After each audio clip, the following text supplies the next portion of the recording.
আসসালামু আলাইকুম। প্রিয় দর্শক, আপনারা সবাই কেমন আছেন? আশা করি সবাই ভালো আছেন। তো আজকে আমি আপনাদের সাথে ছোট্ট একটু আমার এখানে থাকা বিষয় নিয়ে এগুলো আমি শেয়ার করব। তো এই যে এই বিল্ডিংটা আপনারা দেখতে পাচ্ছেন, এই যে এই বিল্ডিংটা আপনারা দেখতে পাচ্ছেন, এটাতে আমি 2016 সাল 17 সাল 2 বছর ছিলাম। এখন অবশ্য এই পাশেরটায় থাকি। তো সবচেয়ে বড় বিষয় হচ্ছে, আমি সবসময় একটা কথা বলি যে আমি মদিনাতে আলহামদুলিল্লাহ অনেক ভালো আছি, অনেক হ্যাপি আছি। তো এদিকে খেজুর গাছ আছে, তারপরে নিজের মতো করে একদম হাঁটা চলা যায়। বিকালবেলা হইলে আমি হাঁটতে বের হই। এখানে আমি ধনিয়া, লাল শাক, তারপরে ভুট্টার শাক ওঠে, খুব ভালো লাগে দৃশ্যগুলো, আমি ওগুলো উপভোগ করি। আর এখানে যদি দেখাই, একটা মেহেন্দি গাছ আছে বিরাট বড়, এই যে এই মেহেন্দি গাছটা থেকে আমি সব সময় মেহেন্দি নিয়ে মাথায় দেই। এই মেহেন্দি গাছটা আমার খুব যখন আমি 16-17 সাল এখানে ছিলাম, তখন 16-17 সালে তখন কিন্তু এই মেহেন্দি গাছটা অনেক ছোট ছিল, এখন অনেকটাই বড় হয়ে গেছে।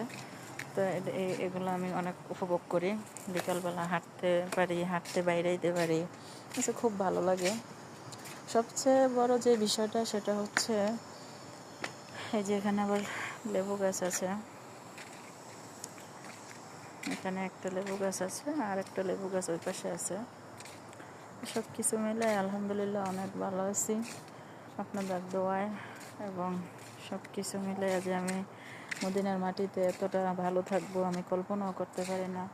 আছে না যে আল্লাহ পাক সব কিছু আল্লাহ পাকের ইচ্ছায় হয়। তো আমার এত ঝড় তুফান, এত দুঃখ কষ্টের মাঝেও আমি ইনশাল্লাহ মদিনাতে এতটাই ভালো আছি, আলহামদুলিল্লাহ অনেকটা ভালো আছি। এই যে এই পাশে আরেকটা বিল্ডিং আছে আমার কপিলের, একটা এরিয়ার ভিতরে ওনার 3টা বিল্ডিং। তো 3টা বিল্ডিং থেকে আমি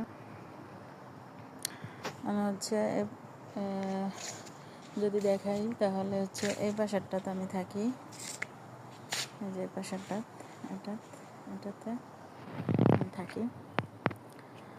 আর এখানে আবার ওই যে আমাদের এলাকার একজন আছে, সাইফুল করে নাম, উনি আবার এই পাশে বিল্ডিংয়ে থাকে।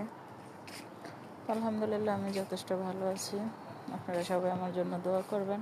আর সবচেয়ে বেশি ভালো লাগে যখন আমি বিকালবেলা এই জায়গায় হাঁটতে বাইরে যেতে পারি, হাঁটি, এরিয়ার ভিতরেই, বাইরে নিয়ে হোক অবশ্যই।